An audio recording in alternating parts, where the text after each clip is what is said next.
Zeitoun, page 109. They hung up. Kathy turned on the television. The news led with reports of lawlessness and death. The media consensus was that New Orleans had descended into a third world state. Sometimes this comparison was made with regard to the conditions where hospitals were not open or working, where clean water and other basic services weren't available. In other instances, the words were spoken over images of African American residents wilting in the heat outside the Memorial Conventional Center or standing on rooftops waving for help. There were unverified reports of roving gangs of armed men, of guns being fired at helicopters trying to rescue patients from the roof of a hospital. Residents were being referred to as refugees. Kathy was certain Zeitoun was unaware of the level of danger being reported. He may have felt safe where he was in Uptown, but what if there really was chaos and that chaos was simply making its way to him? She was reluctant to believe the hyperbolic and racially charged news coverage, but still things were devolving. Most of those left in the city were trying desperately to get out. She couldn't stand it. She called the house on Claiborne again. No answer. He was already gone. Zeitoun and Frank were paddling back to Zeitoun's house on Dart Street. As they made their way home, passing a half-dozen fan boats along the way, it occurred to Zeitoun that he and Frank had heard the people they had helped. In particular, the old woman floating outside her home because they were in a canoe. Had they been in a fan boat, the noise overwhelming, they would have heard nothing. They would have passed by, and the woman likely would have not survived another night. It was the very nature of the small, silent craft that allowed them to hear the quietest cries. The canoe was good. The silence was crucial. Zeitoun dropped Frank at his house and made for home. His paddle kissed the clean water. His shoulders worked in perfect rhythm. Zeitoun had traveled 5-6 miles already that day, and he wasn't tired. Night was falling, and he knew he had to be home, safe on his roof, but he was sorry to see the day end. He tied the canoe to the porch and climbed up into the house. He retrieved a portable grill and brought it to the roof. He made a small fire and cooked chicken breasts and vegetables he'd thawed that day. The night fell as he ate, and soon the sky was darker than he'd known in New Orleans. The sole light came from a helicopter circling downtown, looking tiny and powerless in the distance. Using bottled water, Zeitoun cleaned up and frayed on the roof. He crawled into the tent, his body aching but his mind alive, playing back the events of the day. He and Frank really had saved that woman, hadn't they? They had, and it was a fact. They had brought 4 others to safety, too, and there would be more to do tomorrow. How could he explain to Kathy, to his brother Ahmad, that he was so thankful he had stayed in the city? He was certain he had been called to stay, that God knew he would be of service if he remained. His choice to stay in the city had been God's will. Too excited to sleep, he went back through the window and into the house. He wanted to find the photo of Muhammad again. He'd forgotten who was with him in the picture. Was it Ahmad? And he wanted to see the expression on Muhammad's face, the world-conquering smile. He retrieved the box of pictures, and while looking for that one, he found another. He'd forgotten about the photo. There he was, Muhammad, with the vice president of Lebanon. Zeitoun hadn't seen the image for a few years. Muhammad wasn't even 20, and he'd won a race started in Sudan, ending in Beirut, a distance in 26 miles. The crowd was stunned. He had come out of nowhere, Muhammad Zeitoun, a sailor's son from the tiny island of Arward, and stunned everyone with his strength and endurance. Zeitoun knew his father, Muhammad, was somehow in the crowd. He never missed a race, but it had not always been so.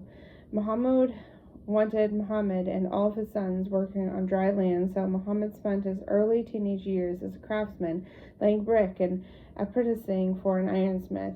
He was a powerfully built young man, and he was finished with the school at 14. At 18, he looked much older, with a full mustache and a square jaw. He was both a workhorse and a charmer, admired equally by his elders and the young women in town. With his father's grudging approval, Muhammad crewed on local fishing boats in the afternoons and evenings, and even at 14, after a full day of fishing miles from land, Muhammad insisted on swimming to shore. The other fishermen would have barely pulled in the last net when they would hear a splash and see Muhammad cutting through the sea, racing them to the beach. Muhammad didn't tell his father about such endeavors, and he certainly didn't tell him when, a few years later, he decided that he was destined to be the world's greatest long-distance swimmer.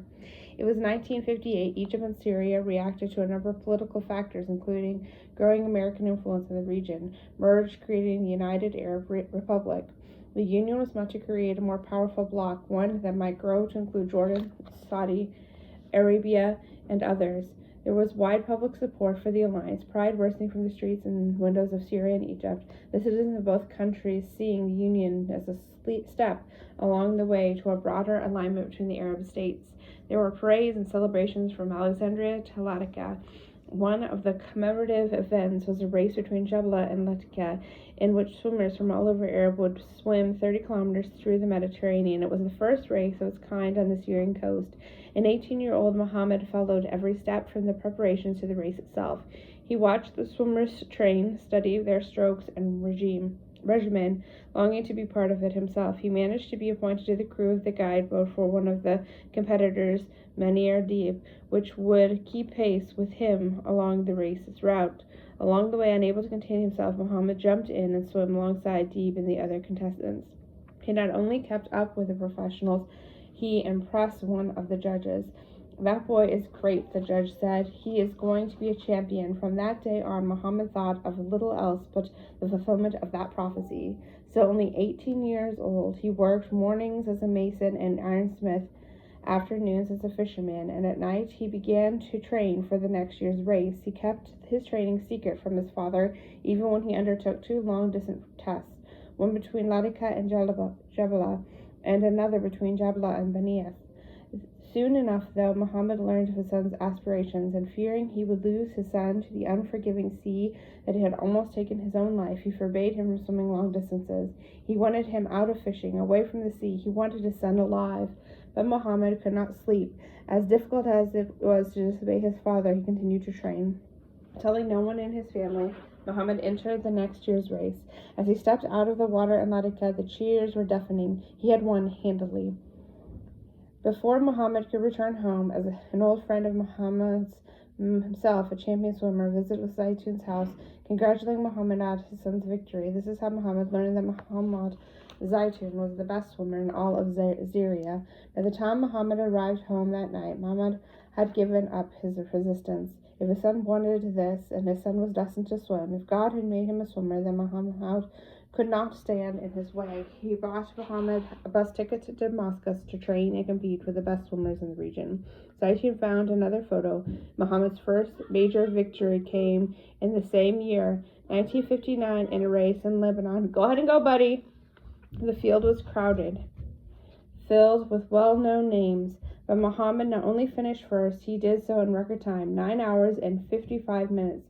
This photo, Zeitoun was almost sure, was taken during the celebration afterwards. Thousands were there, applauding his brother. How old was Zeitoun at the time? He did the calculations in his head. Just a year. He was maybe 1 year old. He remembered nothing of those early wins.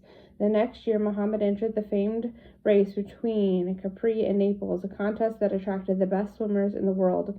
The favorite was Alfredo Camero, an Argentinian who had placed first or second in the race 5 years running. Muhammad was an unknown when the race began at 6 in the morning, and after 8 hours, when he was approaching shore, he had no idea that he was in the lead. It wasn't until he stepped out of the sea, hearing shrieks of surprise and the chanting of his name, that he realized he'd won. "Zeitoun the Arab has won," they cheered. No one could believe it. A Syrian winning the world's greatest long-distance competition. Camero told everyone that Muhammad was the strongest swimmer he had ever seen. Muhammad dedicated the victory to President Nasser. In return, Nasser made the 20-year-old Muhammad an honorary lieutenant in the Navy. The Prince of Kuwait attended the race and celebrated him an honorary dinner in Naples. The next year, Muhammad won the Capri to Naples race again, and this time breaking the course record set by Camero by 15 minutes. Muhammad was now indisputably the best ocean swimmer in the world. As a boy, Alberto was enthralled, proud beyond measure to grow up in that house, with a brother like that, to bask every day in the glory he brought to the family. His siblings' pride in Muhammad fueled how they felt when they awoke each day, how they walked and talked and were perceived in Jabal and Arwad and everywhere across Syria, and changed permanently how they saw the world. Muhammad's accomplishments implied proved really that the Zeitouns were extraordinary. It was incumbent thereafter on each and every child to live up to that legacy. It had been 41 years since Muhammad's death.